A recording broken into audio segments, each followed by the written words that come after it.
Welcome, welcome, welcome. This is 3 Degrees with proper fangirl Heather Anna. How are you today? Oh man, I hope you're doing good. I'm doing good. I'm pumped. I'm excited.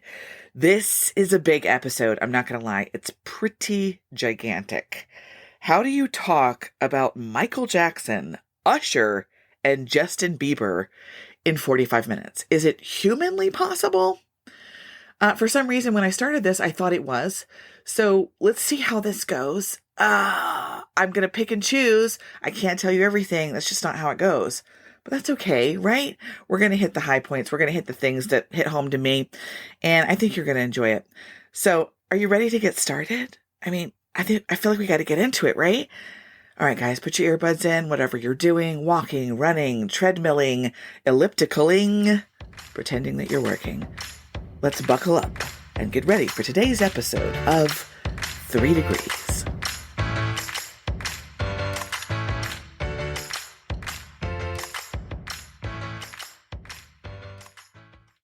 All right, guys, we are starting out big, larger than life. Like, you can't even believe how big this is. We're starting with Michael Jackson. If you have not heard of Michael Jackson, today must be your first day ever. Michael Jackson is considered to be the king of pop. He is one of the greatest entertainers we've ever had. His talent for singing and dancing are absolutely unparalleled. If imitation is the most sincerest form of flattery, there's a lot of imitators out there, and they're desperately trying. But I'm going to tell you that I did match him up well today, but I'm going to tell you about Michael first. So let's get started. I did not know this.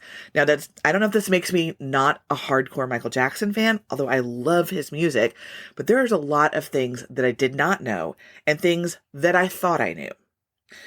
He was number 7 of 9 children. I knew there were a lot of Jacksons. I didn't know they were all in the same house in 2 bedrooms, but they were.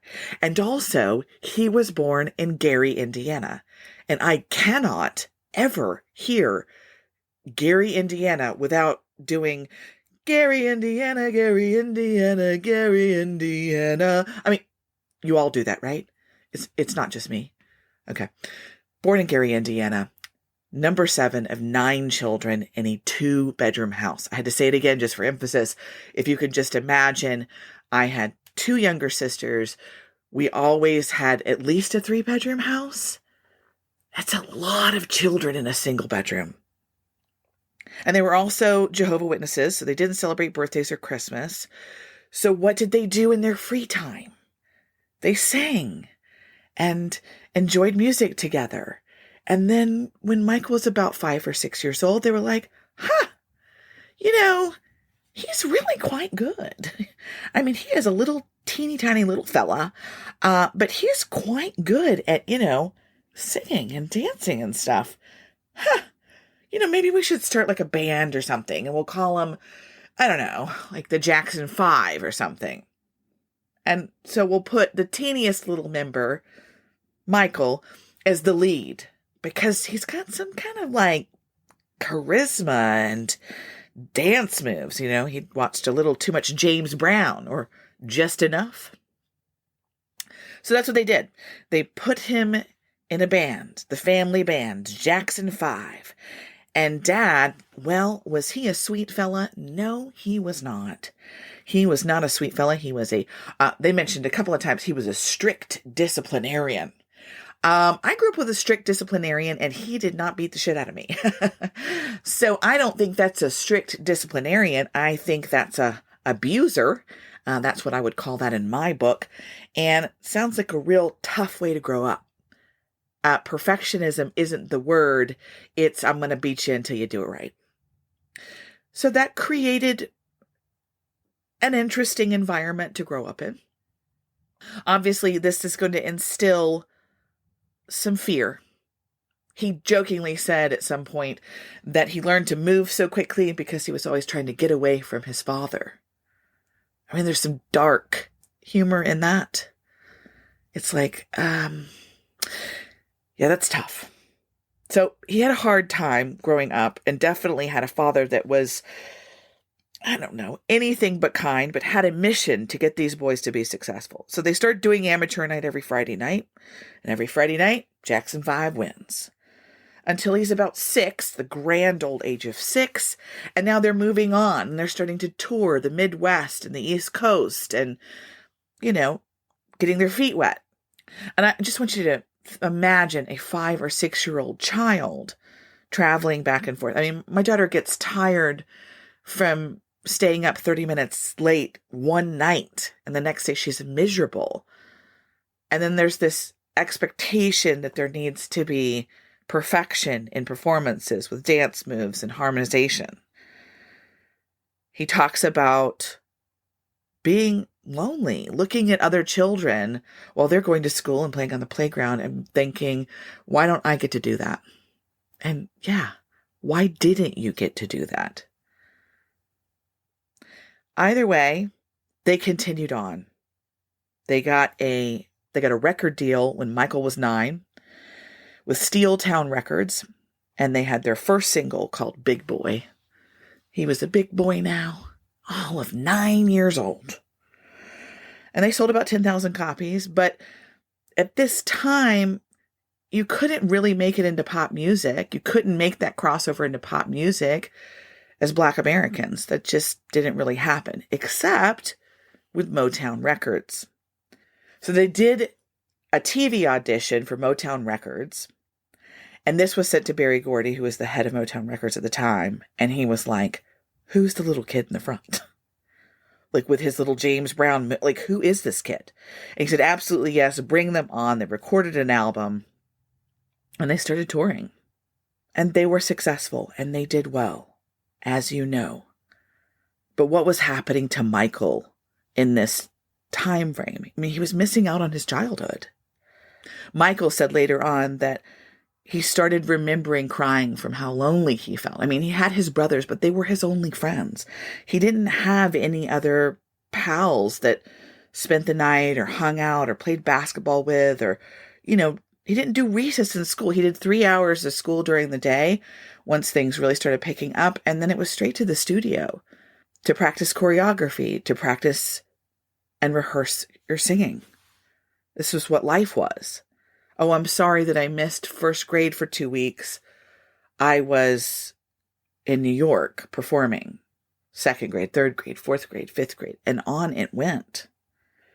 And though they were successful, because he had older brothers, some weird stuff was happening. We're getting exposed to things that are a little too early for young boys. Like, you just pretend like you're asleep.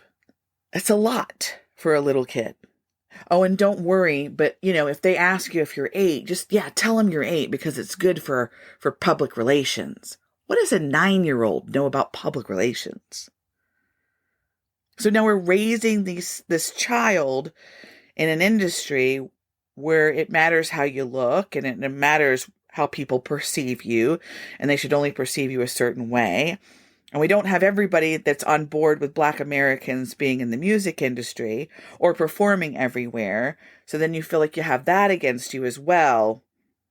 And then you have a father who's domineering your life and saying that you have to do this and you have to do that. And of course, eventually Michael says, absolutely not. I'm not interested in doing that. I want to go my own way. And he gets an opportunity to be in a movie called The Wiz in 1978.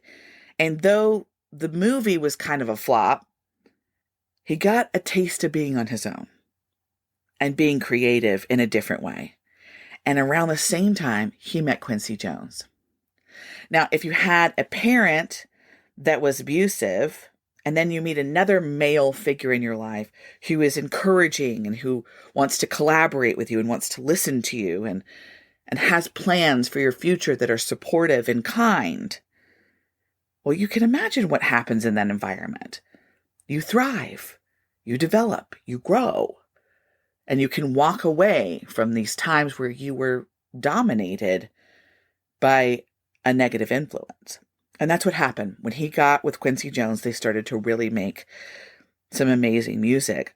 And he decided that he wanted to be a solo artist. As a solo artist, Michael Jackson, as of 2021, is the best-selling solo artist of all time. of all time. The best-selling album of all time is Thriller, which came out in 1983. Thriller stayed at number 1 for 37 weeks. There's only 52 in a year. I personally love songs like Billie Jean. In fact, I may have crashed a wedding once, and the song that was playing when I walked into the reception hall in my blue jeans as I whisked around and got a drink was Billie Jean. I mean, I think there's songs of Michael Jackson's where you can remember where you were the first time you heard them. So many people resonate with learning the dance to Thriller when the video came out. The first time that I ever saw it actually was in 13 going on 30, and I don't want to get into that because I'm kind of embarrassed. But, I wasn't allowed to watch MTV, so I didn't learn that. And then, it was a little scary looking, so I probably wouldn't have liked the fact that it looked a little scary. He had put a disclaimer in Thriller because his mom got so upset about how evil the video looked. So he put a disclaimer in because he so didn't want to look like he was saying anything untoward. He was just trying to be playful and fun. That's something that really struck me about Michael Jackson's personality. This is a shy man, withdrawn, insecure about the way that he looked. He was humble, sad, even sensitive, worried about what people thought, would tell you that he was taught to love and forgive, said he was proud to be a Black American, describes his mother as perfection, and so careful not to actually criticize his father and just say, I just don't think I understand him. And this is a man that physically abused him. In an interview with Oprah, he started to say about his dad being a strict disciplinarian and that, sometimes he was angry at him and then stops in the middle of the interview and is like, I'm sorry, please don't be mad at me. I mean, this pleading, this need for his father not to be angry at him not understanding all the different things that people thought about him, about his plastic surgery. He had accusations of abusing painkillers. He had accusations of molesting children. I mean, there's a lot that was going on with him. He had an entire ranch dedicated to the idea of Peter Pan called Neverland Valley that had a zoo and a steam train and a 300-person cinema. And he had a chimp named Bubbles. I mean, eccentric is the word. And all of the other things, I don't know. He dated Brooke Shields and Tatum O'Neal. He got married to Lisa Marie Presley. He had children with his dermatologist assistant because she said, if you're trying to have children, I'll help. He ended up having 3 children. He loved children. And I think mostly when I watch it, it's like looking at a grown man that's a child in his head.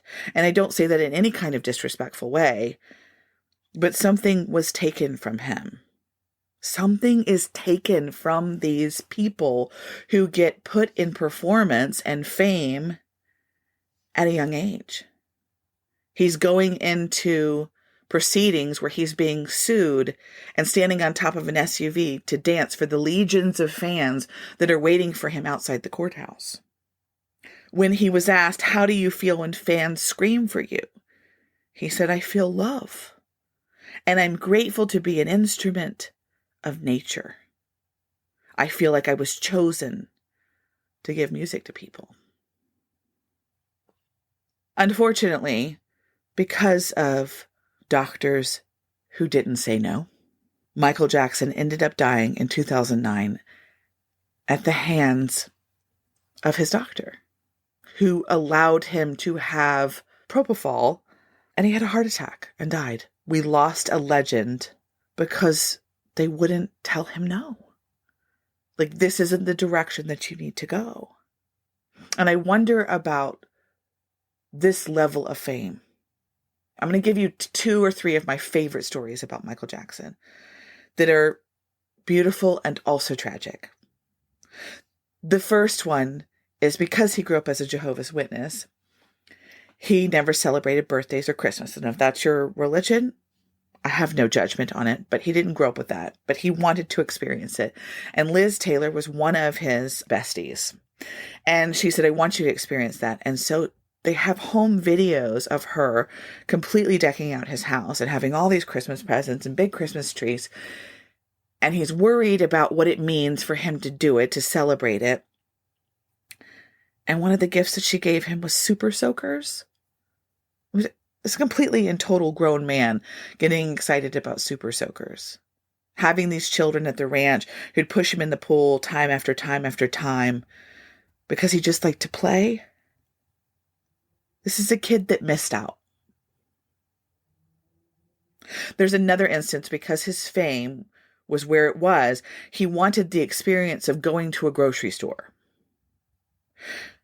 So they emptied out a grocery store and they put people in the store that he knew.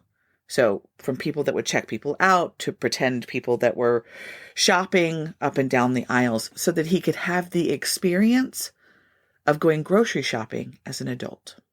I don't know. I don't know if we need this level of fame for anyone.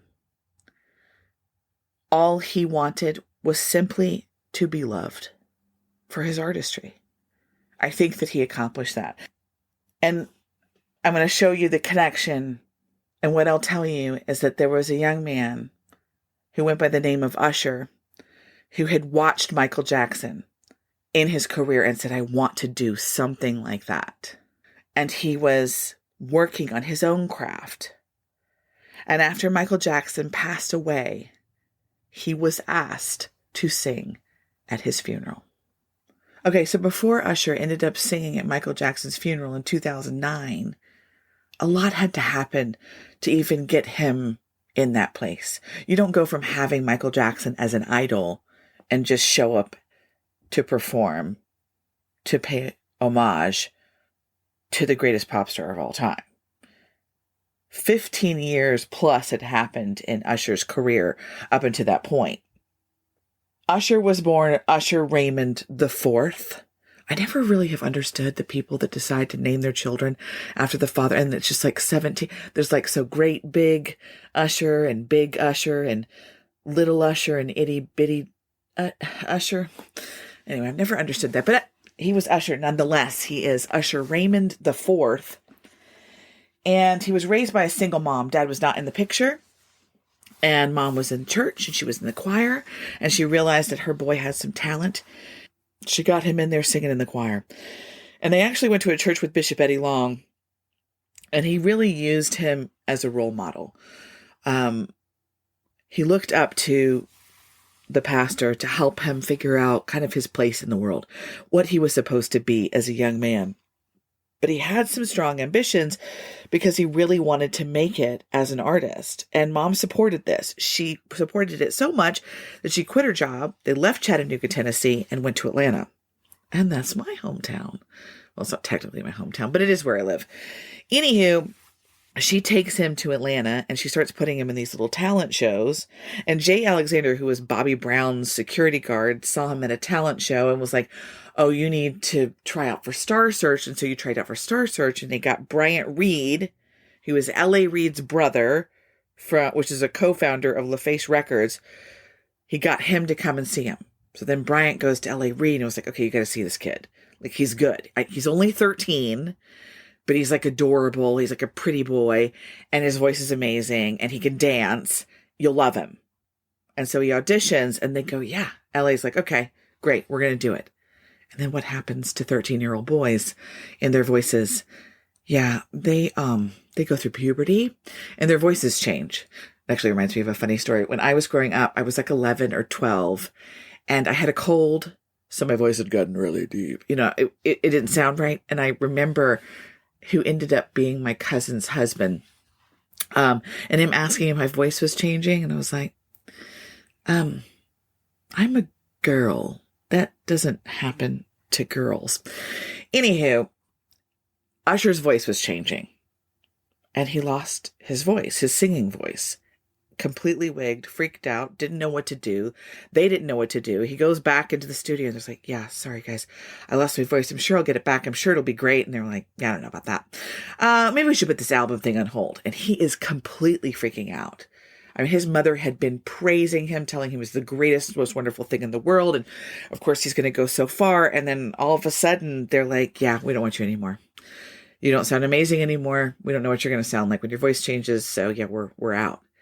And they were begging. Mom and Usher are like, please give us another chance. Like, give us a second. So Ellie Reed's like, here's what I'm going to do for you. I'm going to send you up to New York with this guy I know. His name is Sean Puffy Combs. And I want you to hang out with him, and I want you to learn the ropes, and I want you to figure it out. And then you come back and we'll see. We'll see what you sound like. We're going to see if we're going to do an album. So she lets her son go up to New York and hang out with P. Diddy, Puff Daddy, Puffy, in, you know, the kind of lifestyle that these artists are living. And so it's all the partying and the drinking and the girls. And he's like a little kid, like a teenager. And so he learns some interesting things while he's there and describes it as being a real knuckle up and figure some stuff out in New York. And so he did. And so they said, okay, you can do an album. And Sean, P. Diddy Combs, Puff Daddy, he was the co-executive producer on this album. And he did well. But what I'll say for this 15-year-old boy who's releasing an album, who's talking about sexy time, people were like, what are you talking about, little boy? You know, other artists that are starting to sing at 15 aren't singing about that. So there was a little confusion about that. But, you know, he'd just been hanging out with Puff Daddy. And, you know, that's how they roll. And so he didn't understand, like, kind of what the big deal is. It was because, you know, he has said that he had all the confidence in the world. Now, I am going to say that I feel like when you say that, I think thou dost protest a bit too much. I'm not sure if that's actually accurate. I feel like when you say you have a lot of confidence, and perhaps you don't. And for those of you that are diehard Usher fans, please do not come for me. I'm just saying, perhaps, if we're saying it a lot, maybe it's not exactly true. And he kind of struggled with what manhood should be for him because he didn't have his father. His father was an alcoholic, and he really missed out on that. And all he wanted to know was, like, what does a man do? What does a dad do? I'm missing something.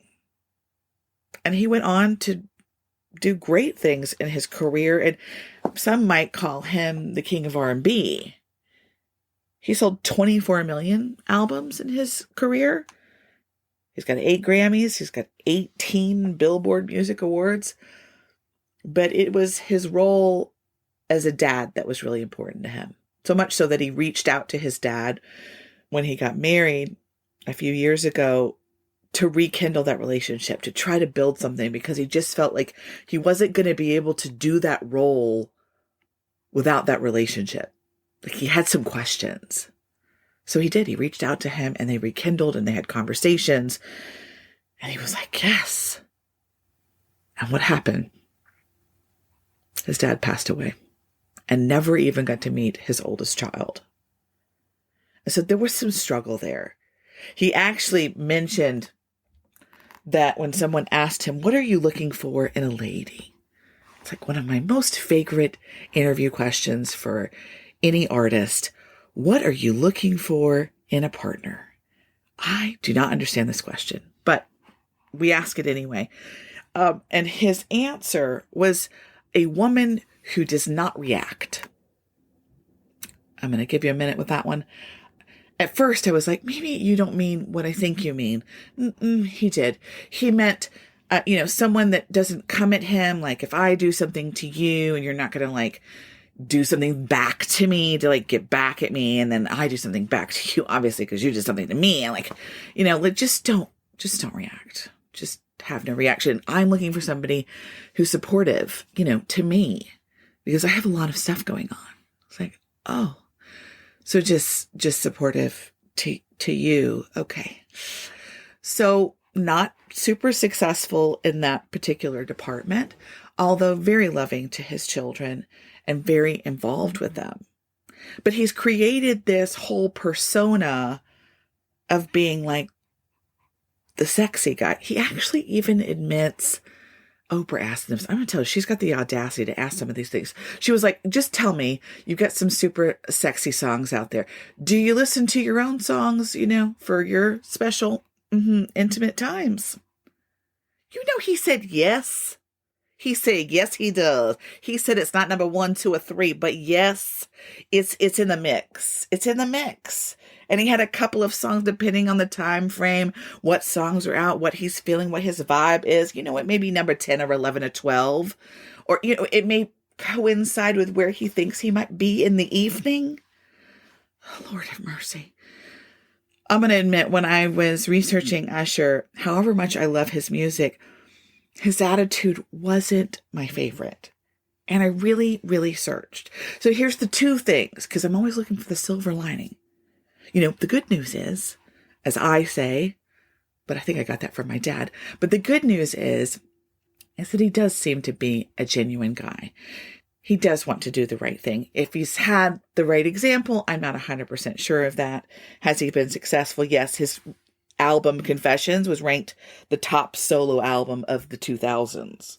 But it was in Carpool Karaoke with James Corden when he got out of the car because somebody was trying to get their broken down car into a parking lot and they had to push it down the road.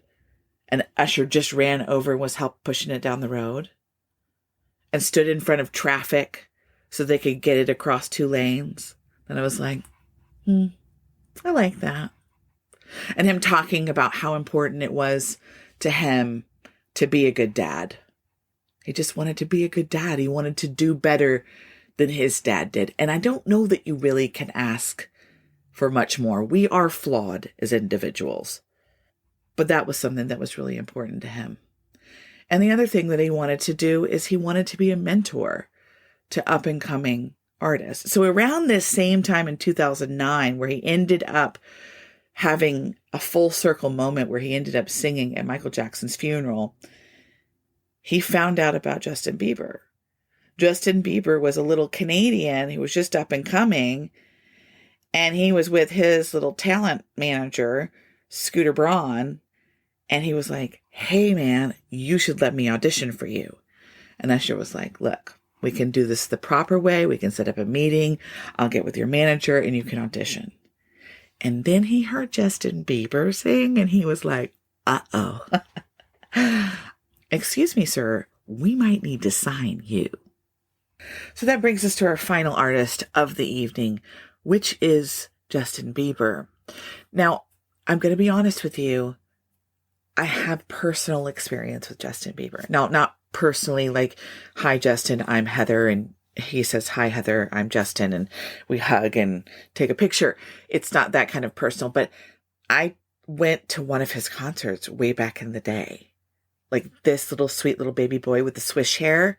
Remember? It was like a full, it was like they used to do it in slow motion. Okay.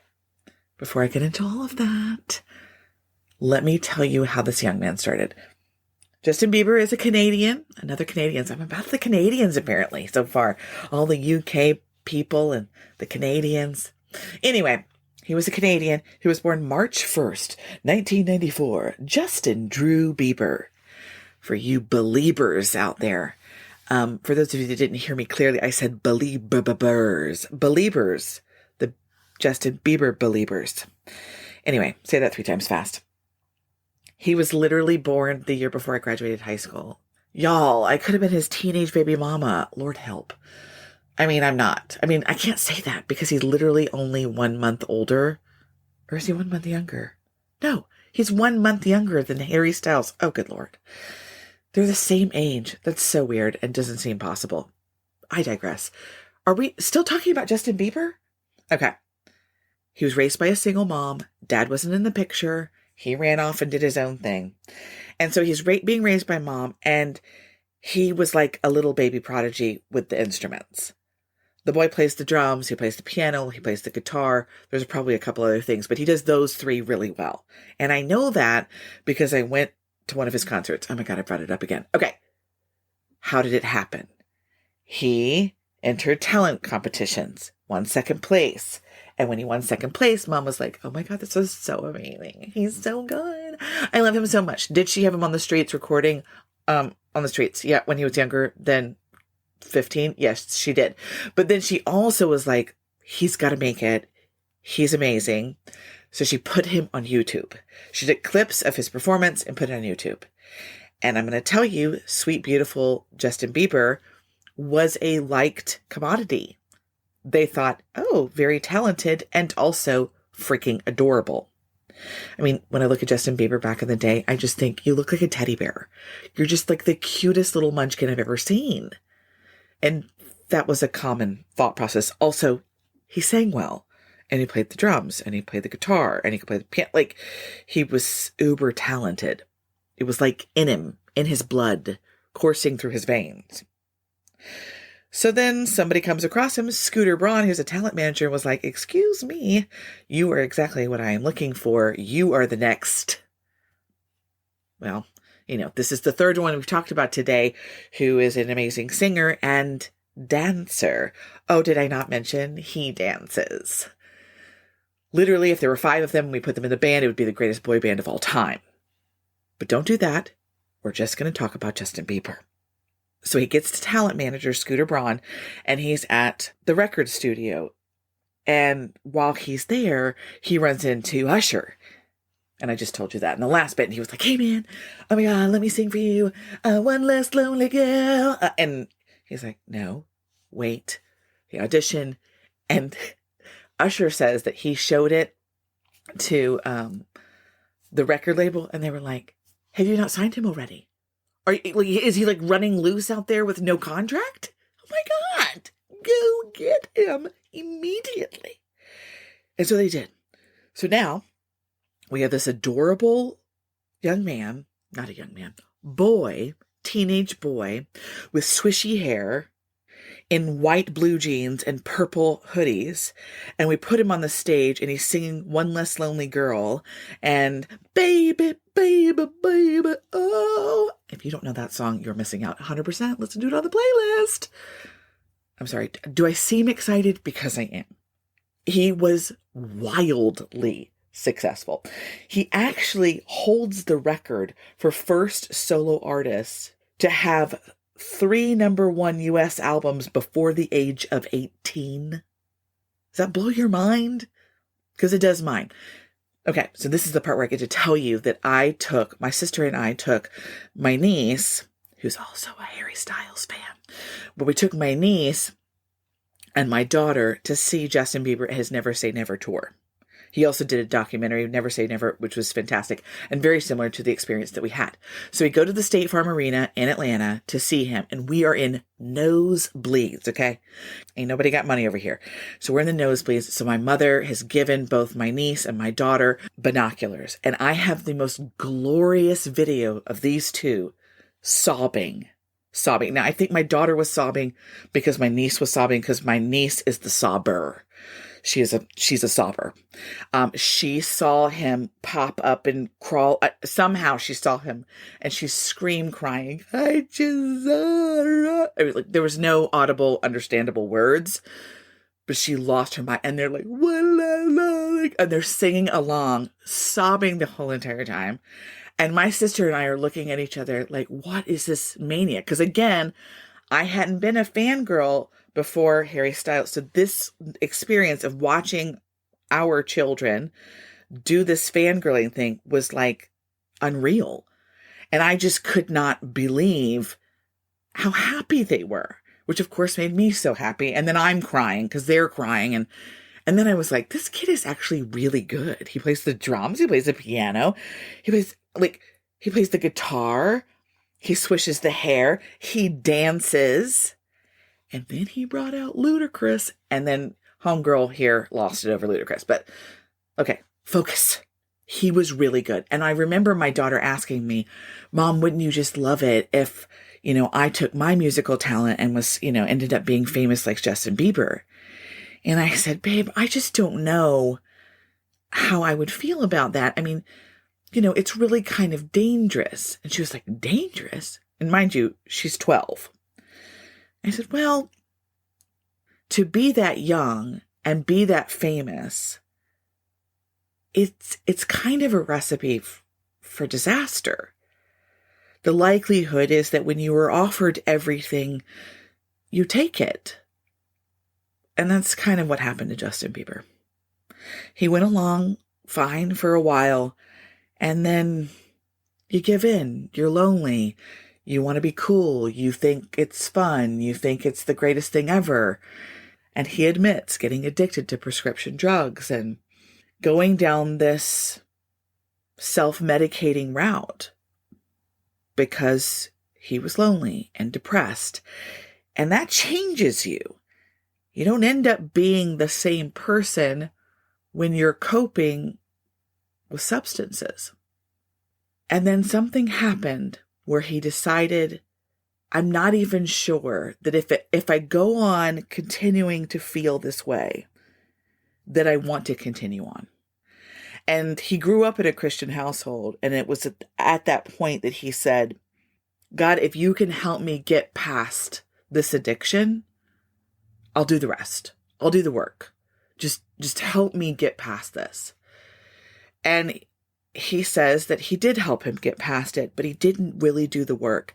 And so there was still all of these things about being lonely and left behind and isolated and not understanding what to do with this thing called fame. And he ended up finding his way back to a relationship with God. He got married, and though I think they are babies, I guess they're not. He's 28 years old. That's not a baby, right? That's almost 30.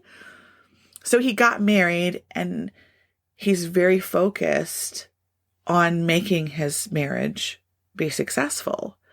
And when the pandemic hit, he really zeroed in on taking the time to understand himself and ways to get himself in a healthier place. I mean, when you abuse your body and your brain with substances, you alter chemistry. So he has really had to spend time working on himself. And I have to admit, I had seen videos of him when he was in the darker times, and I just thought, God, it's just so sad. You know, he's just lost. He's just gone. But in my research, though I do feel like there may be some codependency going on, he's trying. I mean, isn't that all we can ask for? Is for people to try. And here's the thing that I keep seeing. Okay, we're on episode 4 now. And what I'm seeing is the generations are getting better, I think. We're still making mistakes, but we're stopping them before they get too far. We're reaching out for help. And then when we do learn the lessons, when we say, okay, I may have messed up. I may have fucked this up, but here's what I did. I said, I need help. I talked to people. I reached out. I created a community that I could be vulnerable with so that they could help me. And I found a way out. This boy has nearly 80 million listeners every month on Spotify. He sold over 150 million records. But what matters to him right now is finding a place where he can mentor up-and-coming artists like Billie Eilish, Kid Laroi, and remind them that they are not alone.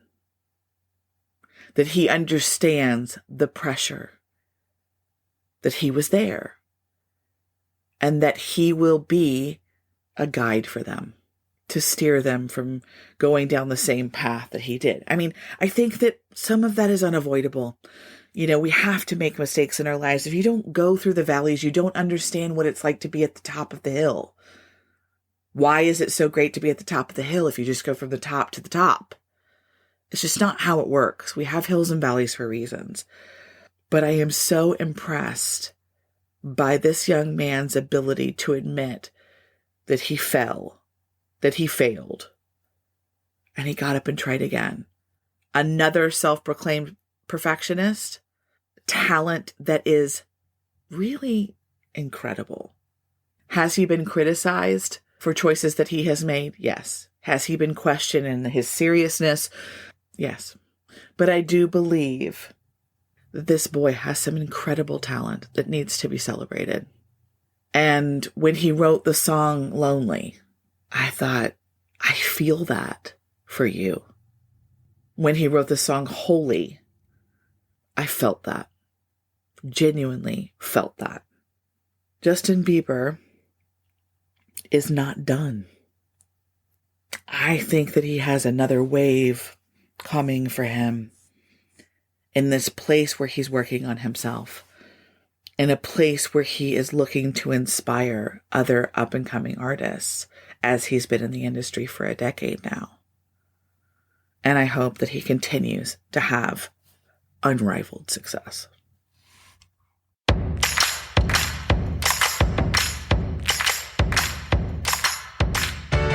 Wow. Okay, this was an incredible episode.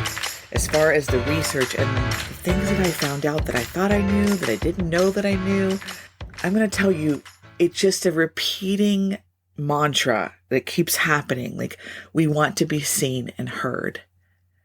We have a desire and need to be loved. And these artists are creating this music for us that is so healing and rejuvenating. And I think that if you go on my playlist on Spotify, 3 Degrees, episode 4, you're really going to have a good time listening to Michael Jackson, Usher, and Justin Bieber.